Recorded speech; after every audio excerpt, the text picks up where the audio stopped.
राजपुर गांव में रहने वाला अर्जुन बचपन से ही सपनों में खोया रहता था। वो हमेशा कहता, मैं कुछ बड़ा करूंगा, ऐसा कि लोग मुझे याद रखें। लेकिन गांव के लोग हंसते हर कहते, अरे अर्जुन, तुम्हारा सपना तो बस सपना है, यहां से कोई बड़ा नहीं बनता। उसके पिता खेतों में मेहनत करते थे और चाहते थे कि अर्जुन पढ़ाई करके कम से कम सरकारी नौकरी पा ले। लेकिन अर्जुन की सोच अलग थी। वो अपना कुछ करना चाहता था। स्कूल में वो औसत छात्र था, पर उसका आत्मविश्वास हमेशा ऊंचा रहता। एक दिन स्कूल में विज्ञान प्रदर्शनी लगी, जहां उसने एक छोटा सा सोलर फैन बनाया। गांव में ये किसी ने पहले नहीं देखा था। लोग चकित हुए, लेकिन कुछ ने ताना भी मारा, ये सब खेलने की चीजें हैं, इससे पेट नहीं भरता। अर्जुन चुप रहा, लेकिन भीतर आग जल उठी। वो सोचने लगा, अगर लोग मुझ पर विश्वास नहीं करते तो मुझे अपने काम से उन्हें विश्वास दिलाना होगा। उसने पुराने रेडियो, टूटे पंखे और फेंके हुए बैटरी से प्रयोग करने शुरू कर दिए। कई बार चीजें फट जाती, कई बार हाथ जल जाते, लेकिन हर बार वो फिर उठ खड़ा होता। उसका दोस्त समीर हमेशा उसका हौसला बढ़ाता। अर्जुन, अगर तू हार गया तो गांव के लोग सही साबित हो जाएंगे, और अगर जीत गया तो कहानी बदल जाएगी। 12वीं कक्षा के बाद आर्थिक स्थिति खराब हो गई। पिता ने कहा, अब खेत में हाथ बटाना पड़ेगा। अर्जुन जानता था कि यह आसान नहीं होगा, लेकिन उसने हार नहीं मानी। वो दिन में खेतों में काम करता और रात में पढ़ाई और प्रयोग करता। उसने इंटरनेट कैफे जाकर नवीकरणीय ऊर्जा पर रिसर्च शुरू कर दी। पैसे बचाने के लिए वो रोज 6 किलोमीटर पैदल चलकर कैफे जाता। 3 साल तक उसने लगातार सीखना और प्रयोग करना जारी रखा। कई बार उसके प्रोजेक्ट फेल हुए, लोग हंसे, रिश्तेदार बोले, अरे ये लड़का अपनी जिंदगी बर्बाद कर रहा है। लेकिन अर्जुन को विश्वास था कि असफलताएं ही सफलता का रास्ता बनाती हैं।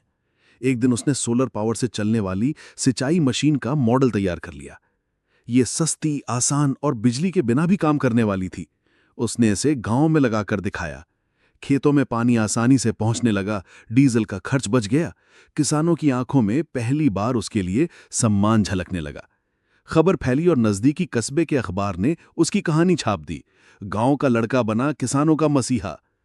इसके बाद राज्य स्तरीय विज्ञान मेले में उसे बुलावा आया। वहां सैकड़ों लोग थे, बड़े बड़े इंजीनियर और कंपनियां। अर्जुन घबराया, लेकिन उसे अपने गांव की मेहनत याद आई। उसने मंच पर जाकर अपने प्रोजेक्ट की कहानी और संघर्ष सुनाया। हॉल में तालियों की गड़गड़ाहट गूंज उठी। उसी दिन एक कंपनी ने उसे स्कॉलरशिप और मशीन को बड़े पैमाने पर बनाने का ऑफर दिया। 5 साल बाद अर्जुन का छोटा सा स्टार्टअप जो एक सफल कंपनी बन चुका था, जो देश भर के किसानों को सस्ती सोलर मशीनें उपलब्ध कराता था। अब वही लोग जो कभी हंसते थे, गर्व से कहते, अर्जुन हमारा बेटा है। अर्जुन ने अपने गांव में एक प्रशिक्षण केंद्र खोला, जहां वो बच्चों को मुफ्त में विज्ञान और तकनीक सिखाने लगा। उसकी कहानी से प्रेरित होकर गांव के कई बच्चे बड़े सपने देखने लगे। अर्जुन हमेशा कहता, सपने तभी सच होते हैं जब आप उन पर तब भी विश्वास करें जब पूरी दुनिया आपको कहे कि यह असंभव है। सफलता का असली स्वाद तब आता है जब आप हार मानने के बजाय एक कदम और आगे बढ़ते हैं। आज भी अर्जुन सुबह खेतों में घूमता है, किसानों से बातें करता है और नई तकनीक पर काम करता है। उसकी आंखों में वही चमक है जो बचपन में थी। फर्क बस इतना है कि अब उसके सपने सिर्फ उसके लिए नहीं, बल्कि पूरे गांव और देश के लिए हैं।